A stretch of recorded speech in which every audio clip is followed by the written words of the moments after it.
ಇನ್ನು ಸಿಟಿ ರವಿ ಬಂಧನ ರಾಜಕೀಯ ಪಡಸಾಲೆಯಲ್ಲಿ ಹಲವು ಗುಮಾನಿ ಎಬ್ಬಿಸಿದೆ. ಈ ಹೊತ್ತಲೇ ಇಡೀ ಪ್ರಕರಣದ ಹಿಂದೆ ಪ್ರಭಾವಿ ಸಚಿವರೊಬ್ಬರು ಕೈವಾಡ ಇರೋದಾಗಿ ಗುಸುಗುಸು ಶುರುವಾಗಿದೆ. ಇದರ ಮಧ್ಯೆ ಫೇಕ್ ಎನ್ಕೌಂಟರ್ ಚರ್ಚೆಯೂ ಕೂಡ ಗರಿಗೆದರಿದೆ.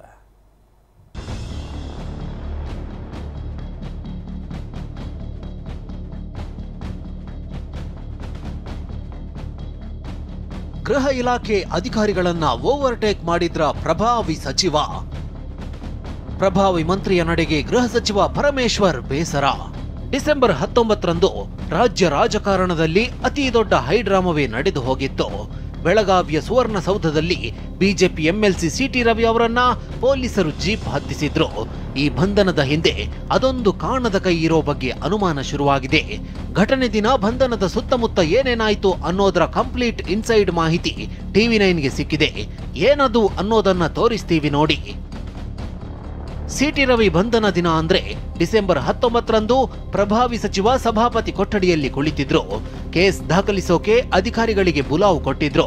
ಈ ವೇಳೆ ಎಡಿಜಿಪಿ ಹಿತೇಂದ್ರಗೂ ಅದೇ ಸಚಿವರು ಬರುವಂತೆ ಹೇಳಿದ್ರು. ಈ ಸಮಯದಲ್ಲಿ ಗೃಹ ಸಚಿವರಿಗೆ ಇದ್ಯಾವ ಮಾಹಿತಿಯೂ ಇರಲಿಲ್ಲ. ಪ್ರಭಾವಿ ಸಚಿವರೊಂದಿಗೆ ಮಾತುಕತೆ ಮುಗಿಸಿದ ಎಡಿಜಿಪಿ ಹಿತೇಂದ್ರ ಸಭಾಪತಿ ಕೊಠಡಿಯಿಂದ ಹೊರಬರ್ತಿದ್ದಾಗ ಗೃಹ ಸಚಿವರಿಗೆ ಎದುರಾದ್ರು. ಇಷ್ಟೆಲ್ಲ ಬೆಳವಣಿಗೆ ಆಗ್ತಿರೋ ಕೆಲವೇ ನಿಮಿಷಗಳಲ್ಲಿ ಸಿಟಿ ರವಿ ಮೇಲೆ 2ನೇ ಬಾರಿ ಹಲ್ಲೆಗೆ ಯತ್ನ ಕೂಡ ನಡೆಯಿತು. ಇದರಿಂದ ಸಿಟ್ಟಿಗೆದ್ದಿದ್ದ ಪರಮೇಶ್ವರ್ ಕಾನೂನು ಸುವ್ಯವಸ್ಥೆ ಹದಗೆಟ್ಟಿದೆ ಎಂದಿದ್ರು. ಗೃಹ ಸಚಿವರು ಗರಂ ಆಗಿದ್ರು. ಅಧಿಕಾರಿ ಮತ್ತೆ ಪ್ರಭಾವಿ ಸಚಿವರ ಬಳಿಯೇ ವಾಪಸ್ ಆದ್ರು. ಬಳಿಕ ರಿಪೋರ್ಟ್ ಮಾಡಿದ್ರು. ಇನ್ನು ಪರಮೇಶ್ವರ್ ಪೊಲೀಸರ ನಡೆ ಬಗ್ಗೆ ಆಂತರಿಕ ಮಾಹಿತಿ ಕೇಳಿದ್ದಾರೆ. ಈ ಹೊತ್ತಲ್ಲೇ ಗೃಹ ಸಚಿವರ ನಡೆಗೆ ಕೇಂದ್ರ ಸಚಿವ ಪ್ರಹ್ಲಾದ್ ಜೋಶಿ ನಿಗಿನಿಗಿ ಕೆಂಡವಾಗಿದ್ದಾರೆ. ಘಟನೆ ಬಗ್ಗೆ ಮಾಹಿತಿ ಇಲ್ಲ ಅಂದ್ರೆ ಯಾಕೆ ಗೃಹ ಮಂತ್ರಿ ಆಗಿದ್ದೀರಾ ಅಂತ ಪ್ರಶ್ನಿಸಿದ್ದಾರೆ.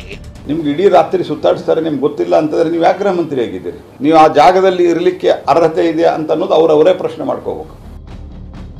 ಫೇಕ್ ಎನ್ಕೌಂಟರ್ ಉದ್ದೇಶವಿತ್ತು ಎಂದ ಜೋಶಿ. ಅಮಿತ್ ಶಾ ನಕಲಿ ಎನ್ಕೌಂಟರ್ ಸ್ಪೆಷಲಿಸ್ಟ್ ಅಂತ ಬಿಎಚ್ಕೆ ಕೌಂಟರ್. ಇನ್ನು ಸಿಟಿ ರವಿ ಫೇಕ್ ಎನ್ಕೌಂಟರ್ ಮಾಡೋ ಉದ್ದೇಶವಿತ್ತು ಅಂತ ಬಿಜೆಪಿ ಸ್ಫೋಟಕ ಮತ್ತು ಗಂಭೀರ ಆರೋಪವನ್ನೇ ಮಾಡ್ತಿದೆ. ಈ ಬಗ್ಗೆ ಕೇಂದ್ರ ಸಚಿವ ಪ್ರಹ್ಲಾದ್ ಜೋಶಿ ಬಾಂಬ್ ಸಿಡಿಸಿದ್ರೆ ಈ ಮಾತಿಗೆ ಕೈ ನಾಯಕ ಬಿಕೆ ಹರಿಪ್ರಸಾದ್ ಕೆರಳಿ ಕೆಂಡವಾಗಿದ್ದಾರೆ. ಬೆಳಗಾವಿ ಮಾಧ್ಯಮದವರು ಬೆನ್ ಹತ್ತಿ ಮೊಬೈಲ್ನಲ್ಲಿ ಶೂಟಿಂಗ್ ತಕೊಂಡು ಅದನ್ನ ಸದಾ ಕಂಪ್ಲೀಟ್ ಡಿಟೇಲ್ ಲೊಕೇಶನ್ ಹಾಕ್ತಾ ಇದ್ರು. ಇಲ್ಲಾಂದ್ರೆ ಬಹುಶಃ ಸಿಟಿ ರವಿನ ಫೇಕ್ ಎನ್ಕೌಂಟರ್ ಮಾಡುವಂತ ವಿಚಾರ ಇತ್ತು ಕಾಣ್ತದ. ಅವರು ಪ್ರಹ್ಲಾದ್ ಜೋಶಿ ಅವರು ಅಮಿತ್ ಶಾ ಸಂತತಿಯವರು ದೇಶದಲ್ಲಿ ಫೇಕ್ ಎನ್ಕೌಂಟರ್ಗೆ ಹೆಸರುವಾಸಿ ಆಗಿದ್ದಂತ ಅಮಿತ್ ಶಾನ ಸುಪ್ರೀಂ ಕೋರ್ಟ್ ಗಡಿಪಾರ್ ಮಾಡಿತ್ತು ಗುಜರಾತ್ ಇಂದ. ಆದ್ರಿಂದ ಅಮಿತ್ ಶಾ ಅವರು ಏನು ಪಾಠ ಹೇಳಿಕೊಟ್ಟಿದ್ದಾರೆ ಅದನ್ನ ಇಲ್ಲೂ ಬಂದು ಹೇಳ್ತಾ ಇದ್ದಾರೆ. ಅವ್ರು ಮಾಡಬೇಕಾಗಿರೋದು ನಾವು ಮಾಡ್ತೀವಿ ಅಂತ ಹೇಳಿ ನಮ್ಮ ಮೇಲೆ ಆಪಾದನೆ ಮಾಡ್ತಾ ಇದ್ದಾರೆ. ಸಿಟಿ ರವಿ ಶರಣ ಪ್ರಕಾಶ್ ಪಾಟೀಲ್ ಮಧ್ಯೆ ಕಾಲದ ಕದನ. ಪೊಲೀಸರನ್ನು ದುರ್ಬಳಕೆ ಮಾಡಿಕೊಂಡು ಹಲ್ಲೆ ನಡೆಸಿದಿರಲ್ಲ, ಅತ್ತೆಗೂ ಒಂದ್ ಕಾಲ, ಸೊಸೆಗೂ ಒಂದ್ ಕಾಲ, ನಮಗೂ ಒಂದ್ ಕಾಲ ಬರುತ್ತೆ. ಕಾಲ ಬದಲಾಗೋದು ಇವ್ರ ಕಾಲಜ್ಞಾನಿನ ಎಲ್ರಿಗೂ ಗೊತ್ತಿದೆ. ಅವ್ರ ಟೈಮ್ ಬಂದು ಹೋಗಿದೆ, ಬಂದಿತ್ತು, ಬಂದು ಹೋದು ಆಯ್ತು. ಇನ್ನು ಪೊಲೀಸರ ನಡೆ ನಿಗೂಢವಾಗಿತ್ತು ಅಂತ ಸಿಟಿ ರವಿ ನಿನ್ನೆ ನ್ಯಾಯಾಂಗ ತನಿಖೆಗೆ ಆಗ್ರಹಿಸಿದ್ರು. ಇದಕ್ಕೆ ತಿರುಗೇಟು ಕೊಟ್ಟ ಸಿಎಂ ಸಿದ್ದರಾಮಯ್ಯ ಯಾಕೆ ನ್ಯಾಯಾಂಗ ತನಿಖೆಗೆ ಕೇಳ್ತಿದ್ದಾರೆ ಎಂದು ಪ್ರಶ್ನಿಸಿದ್ದಾರೆ. ನನ್ನ ಮೇಲೆ ದೌರ್ಜನ್ಯ ಆಗಿದೆ, ಮಾನವ ಹಕ್ಕಿನ ಉಲ್ಲಂಘನೆ ಆಗಿದೆ. ಇವರೆಲ್ಲರ ಕಾಲ್ ರೆಕಾರ್ಡ್ ಅನ್ನ ಪರಿಶೀಲನೆ ಮಾಡಬೇಕು, ನ್ಯಾಯಾಂಗ ತನಿಖೆ ಆಗಬೇಕು. ನ್ಯಾಯಾಂಗ ತನಿಖೆಯಾಗಿ ಯಾರ ಜೊತೆ ಇವರು ಮಾತಾಡ್ತಿದ್ರು? ಮುಖ್ಯಮಂತ್ರಿಗಳು ಡೈರೆಕ್ಷನ್ ಕೊಡ್ತಿದ್ರು, ಉಪಮುಖ್ಯಮಂತ್ರಿಗಳು ಡೈರೆಕ್ಷನ್ ಕೊಡ್ತಿದ್ರು, ಸ್ವತಃ ಸಚಿವೆ ಶ್ರೀಮತಿ ಲಕ್ಷ್ಮೀ ಹೆಬ್ಬಾಳ್ಕರ್ ಅವರು ಡೈರೆಕ್ಷನ್ ಕೊಡ್ತಿದ್ರು. ಈಗ ಇನ್ವೆಸ್ಟಿಗೇಷನ್ ಮಾಡ್ತಾ ಇದ್ರು. ಕ್ರಿಮಿನಲ್ ಅಫೆನ್ಸ್ ಅವರು ಜುಡಿಷಿಯಲ್ ಎಂಕ್ವೈರಿ ಮಾಡಬೇಕು ಅಂತ ಯಾಕೆ ಕೇಳ್ತಾ ಇದ್ದಾರೆ? ಎನ್ಕೌಂಟರ್ ಮಾಡುವ ಷಡ್ಯಂತ್ರ ನಡೆಸೋದಲ್ಲ ಇವ್ರ ಕೆಲಸ.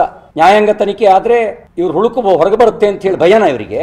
ಇಷ್ಟೇ ಅಲ್ಲ, ಮಾಜಿ ಸಂಸದ ಡಿಕೆ ಸುರೇಶ್ ಆರ್ಎಸ್ಎಸ್ ಸಂಸ್ಕೃತಿಯನ್ನ ಪ್ರಶ್ನಿಸಿದ್ದಾರೆ. RSS ಅವರು ಹೇಳ್ಕೊಟ್ಟಿರುವಂತ ಸಂಸ್ಕೃತಿ ಇದೆನಾ? ಪದೇ ಪದೇ ಹೆಣ್ಣು ಮಕ್ಕಳ ಬಗ್ಗೆ, ಮಹಿಳೆಯರ ಬಗ್ಗೆ ಅವ್ರು ತೋರಿಸ್ತಾ ಇರ್ತಕ್ಕಂತ ಒಂದು ನಡವಳಿಕೆ ರೀತಿಯನ್ನ ನೋಡಿದ್ರೆ ಅವ್ರ ಮನೆಯಲ್ಲಿ, ಅವ್ರ ಕುಟುಂಬದಲ್ಲಿ ಅವ್ರ ತಾಯಿಗೂ ಗೌರವ ಕೊಡಲ್ಲ ಅಂತ ಕಾಣಿಸ್ತದೆ, ಅವ್ರ ಮಡದಿಗೂ ಗೌರವ ಕೊಡಲ್ಲ ಅಂತ ಕಾಣಿಸ್ತದೆ. ಇಷ್ಟೆಲ್ಲ ಕೆಸರೆರಚಾಟದ ಮಧ್ಯೆ ಸಿಟಿ ರವಿ ಟೆಂಪಲ್ ರನ್ ಮಾಡ್ತಿದ್ದಾರೆ. ಸಿಟಿ ರವಿ ಪತ್ನಿ ಪಲ್ಲವಿ ಪತಿಯ ಬಿಡುಗಡೆಗಾಗಿ ಹರಕೆ ಹೊತ್ತಿದ್ರು.